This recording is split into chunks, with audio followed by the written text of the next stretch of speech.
Kurt Angle is retiring. As I say these words, he's gearing up for his final wrestling match ever, and hilariously, that's against Baron Corbin. There's a huge chance that could change, but this is what we face. If it does all go ahead, you'd have to imagine it goes right into a list like this. There's no two ways about it though. He's one of the best of all time, and people still talk about how effortlessly he transitioned into the world of pro wrestling and how quickly he picked it up.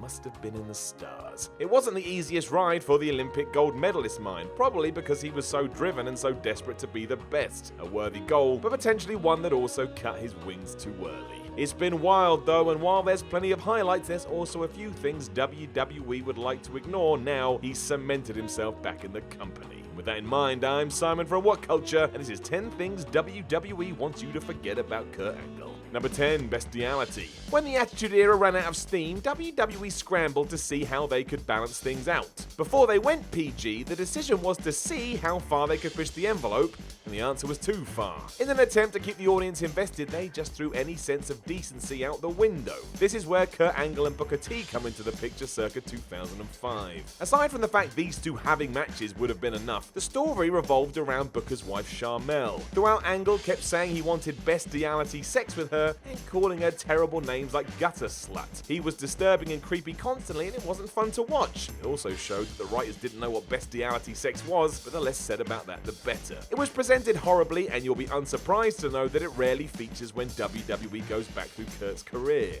How could it? It's awful, and it's worse now than it was then. It's aged terribly. Without doubt, an area the promotion should have stayed well clear. Let's hope at the very least they've learned their lesson. Some of the positions Angle put Charmel in too.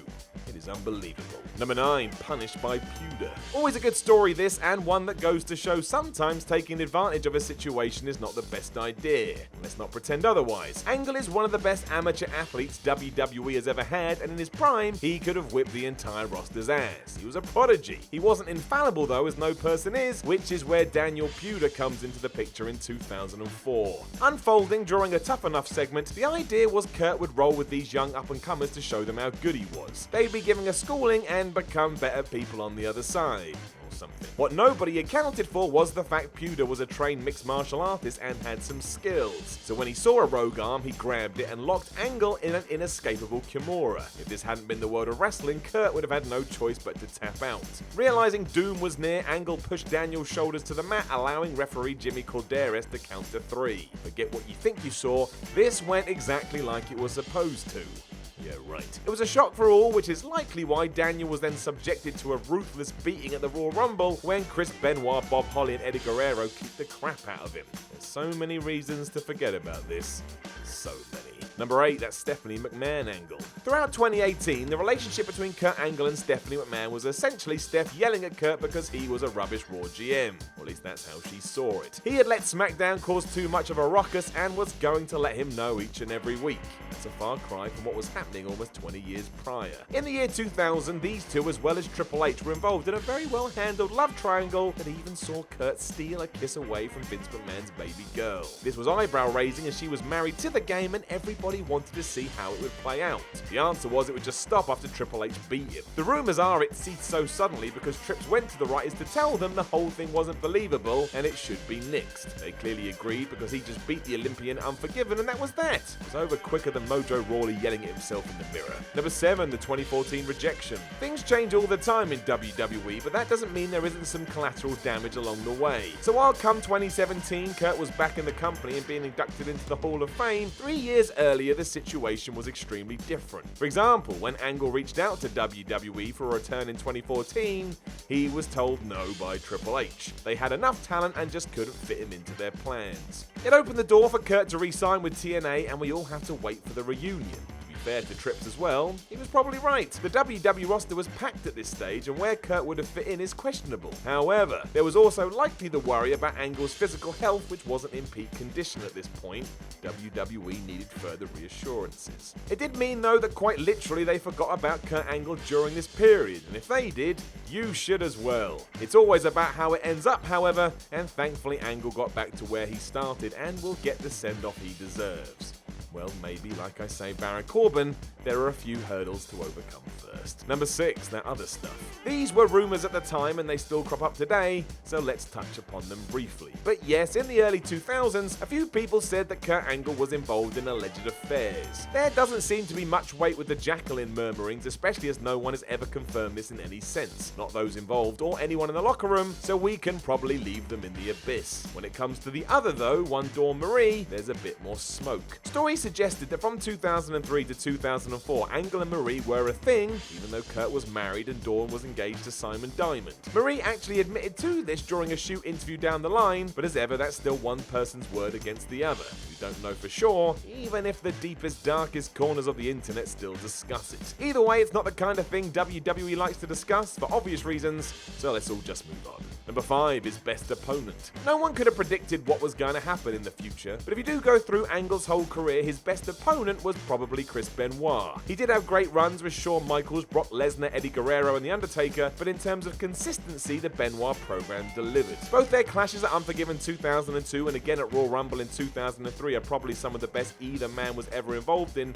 and in total they wrestled 15 times. Naturally, some are better than others, but none are bad. That is a ridiculous ratio of success. Of course, WWE can't mention these today, and nor should they. What went down far outweighs anything that happened in the ring, and out of respect for the victims and family members, it would be an awful road to travel down. It does mean that Angle's back catalogue is incomplete, but it's for the best, and it's the same for any wrestler in the company. You can't pick and choose. I think we should all be with WWE on this one. Number 4, alleged PED use. No one has ever been able to prove that Kurt Angle took performance-enhancing drugs. Unfortunately, there are allegations out there which have cropped up which sparked the conversation. The stories first surfaced in March 2007 when Sports Illustrated found the former WWE champion's name on a list of clients at a Florida facility suspected of distributing PEDs to athletes. They alleged that Angle had been distributed 2 separate anabolic steroids, but Kirk was quick to shoot all these down and said outright on his website that he did not improperly receive prescriptions and that any care he's gone through was under the supervision of his doctors. Neither side was cut and dry, and I would guess because of that, Kurt was suspended for violating the wellness policy when his nandrolone prescription expired. Angle, for what it's worth, put this down to working hurt and not being able to heal his many ailments. Rules are rules, mind, and WWE had to move forward with the info they had, and that was that. Not the best memory, all things considered. Number 3, his entire TNA run. At one point, Kurt Angle was in TNA for longer than he'd been in WWE. Nuts, right? Makes no sense. As we know too, Vince McMahon doesn't really care about anything that happens outside of his walls, which means anything and everything that Angle did over there basically didn't happen. WWE or nothing. The promotion has pretty much pretended TNA has never existed since the day they arrived, although they will hint that such guys as Bobby Roode, Samoa Joe and AJ Styles have been there. It was mostly the same with Kurt, hence why we were told at TLC 2017 it was Angle's first match in 11 years. That was not true in any sense. In fact, after he had left TNA in 2016 after competing for them for a decade, he even spent some time on the indie scene, including coming to Defiant Wrestling, or WCPW as it was known there. He did it all. It does mean WWE tried to rewrite history, even though in 2019, it's so easy to find out where Angle had been if you don't know already. But oh well, it is what it is, and his many top draw matches are still out there for everybody to see and enjoy. Number 2, physical frailties. WWE's commentary team has often put Kurt Angle over like a superhero who always overcomes the odds. He's a super athlete and up there with the very best. This happened again at the aforementioned TLC pay-per-view, and in many ways, it's true.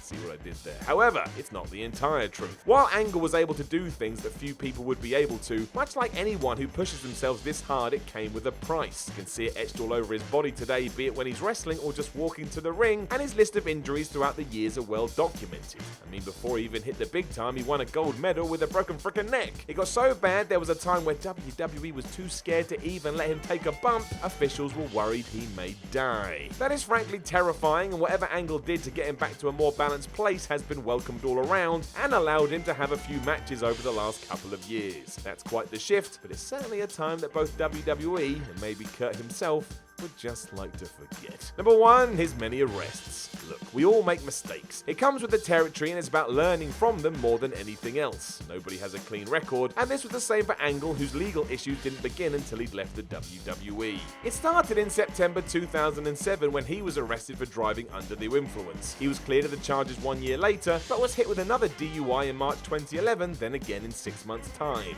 Kurt was found guilty on both occasions, paying a $250 fine for the first and spending a night in jail for the second before posting a $2,000 bail. A final DUI charge came in August 2013, prompting Kurt to enter a rehab center that same day. Aside from motoring offenses, August 2009 saw Angle's then girlfriend file a protection from abuse order against the Olympian, accusing him of stalking her. The charges were dropped when Kurt and his former partner reached an agreement to avoid further contact with each other, but it's still not something you want to hear, even if we've no idea of the facts. Angle has atoned for his sins, which, like I say, is what matters, but it's not going to be something WWE throws out there for the fun of it, even if there is a lot to learn. Know of anything else that WWE wants you to forget about Kurt Angle? Let us know in the comments below, and don't forget to like, share, and subscribe. Then head over to WhatCulture.com and read yourself some articles. Follow WhatCulture on Twitter at WhatCultureWWE, and make sure you come back to watch more videos. My name is Simon from WhatCulture. I'll chat to you again soon.